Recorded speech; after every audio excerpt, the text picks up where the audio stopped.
The temptation to sin. In the first Sunday of the Lenten season every year, we read in the first Sunday of Lent about Jesus and the temptations in the desert.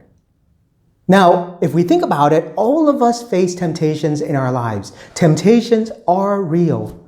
From the moment we wake up, for example, thoughts start coming into our head.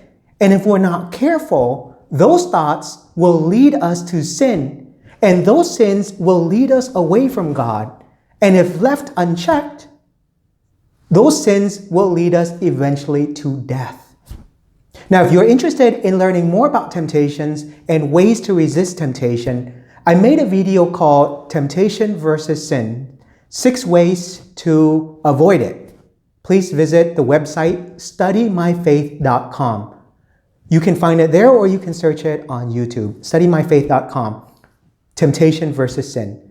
Now, again, every year in the first Sunday of Lent, we read about Jesus and his encounter with the devil in the desert. And in Cycle C, we have Luke's version of these events.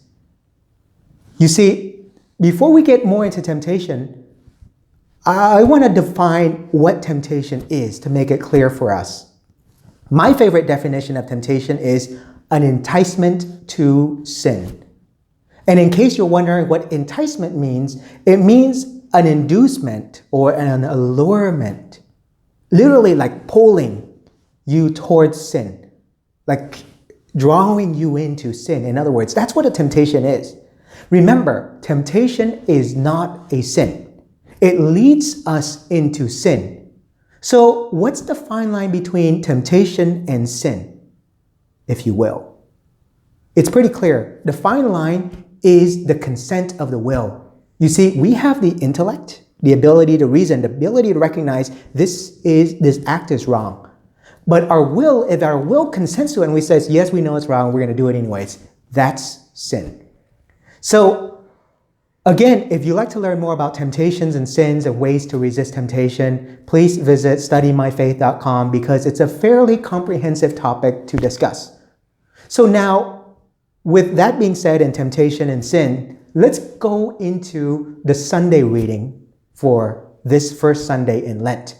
And when we go into this first Sunday, we see Jesus being tempted by the devil in the desert. And for those who've been to the Holy Land and you go to the Mount of Temptation, supposedly within the monastery, there's this rock, right? And Jesus sat there while he was tempted by the devil. And there are 3 temptations, which I'd like to get into right now.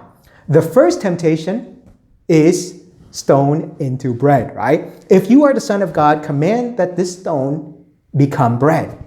And what does Jesus say? It is written, one does not live on bread alone. What's the temptation here?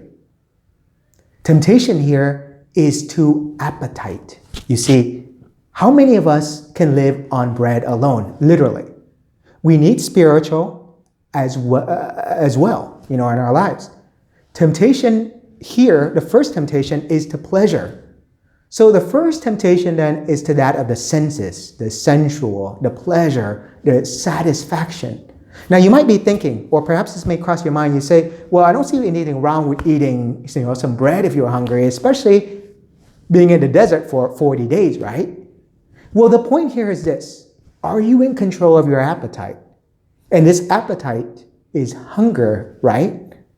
But there are all sorts of other appetites too. The appetites of pleasure, like lust, sex, gluttony. All of these are subtle, as we notice, and they can be these subtle lies that lead us into temptation, into all sorts of these pleasures. And so that's the first point of the temptation, is to pleasure. The second temptation, take a look at the Gospel of Luke. Then he took him up and showed him all the kingdoms of the world in a single instant. The devil said to him, I shall give you all this power and glory, for it has been handed to me, and I may give it to whoever I wish. All this will be yours if you worship me. Now, what does the Lord Jesus say? It is written, you shall worship the Lord your God, and him alone shall you serve.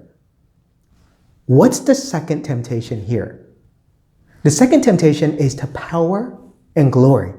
Jesus can have it all. He can have everything if he worships the devil. Remember that subtle if. Now think about your own life for a moment. How many times in your life have you said, if only I get this, if only I get that, then I will be happy.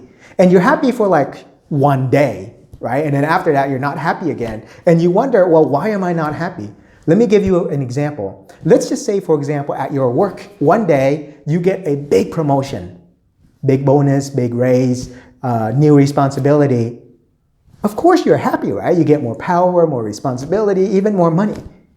And then come tomorrow and you say, well, you know what? I'm not happy anymore, right? And then eventually we work ourselves to the next level and then we're still not happy after the second day, right? And on and on and on. The point is this, power and glory. If it is everything for you in your life, then you will be worshiping the devil, which is the devil of power and the devil of glory. And you discover eventually you're not fulfilled. And you ask, well, why am I not happy? Even though I have all this power in the world, right? Think about it. Every king, every emperor in the history of the world can have all the power in the world. But they're not necessarily happy. Why not? Because power and honor, power and glory cannot be used for one's own end. It must be used for service of others, right? In service of God. Anyways, more on that in another time. Jesus, though, teaches us to serve God and to serve others. Power is not meant to be self-serving. It is not meant to be abused. That's number 2, and that's the second temptation. Now let's go into the third temptation. Luke tells us, then the devil led him to Jerusalem, made him stand on a parapet of the temple and said to him, if you are the Son of God, throw yourself down from here, for it is written, he will command his angels concerning you to guard you, and with their hands they will support you, lest you dash your foot against a stone.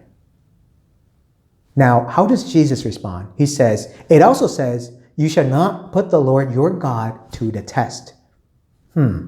This third temptation here is very interesting. You know what's so interesting about this third temptation is the devil is tempting Jesus to test God by jumping down the parapet, which is the pinnacle, the high point of the temple here. This one is a subtle temptation as well. Because on the surface level, it's temptation of testing God to make sure that he will save. But as you see in closer reading, to help us, understand this temptation well, the devil is testing Jesus by saying, if you are God, then prove it. In other words, the temptation is to become God. Now think about it for us, right? The God of me. I can decide whatever I want. I can decide however I want, whatever I want, etc., etc. One of the biggest temptations for us today is to become our own quote unquote God, so to speak, right? We can decide anything, whatever is right, whatever is wrong. We can decide it all on our own. A form of relativism, so to speak. And that's very dangerous because we end up becoming the God of ourselves. So the reality is this, we all face temptation every day, right? From the moment we wake up. But to summarize with these 3 temptations in particular, if I may, the first temptation is to pleasure. We all face temptations to pleasure, right? To the appetites. The second temptation is to power and glory. And then the third temptation is to become like God, right? Remember the serpent in the desert testing Eve to become like God? That's the danger. So be careful with temptation. And again, if you want to learn more about temptation, please find a video I made on temptation or go to studymyfaith.com. Now, live your life by loving God and others. And live your life by serving God and others. This is a way out of this temptation. You see, Jesus, he's tempted by all these things. He knows.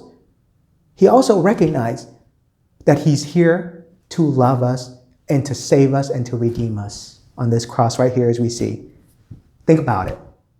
And until next time, have a blessed Sunday.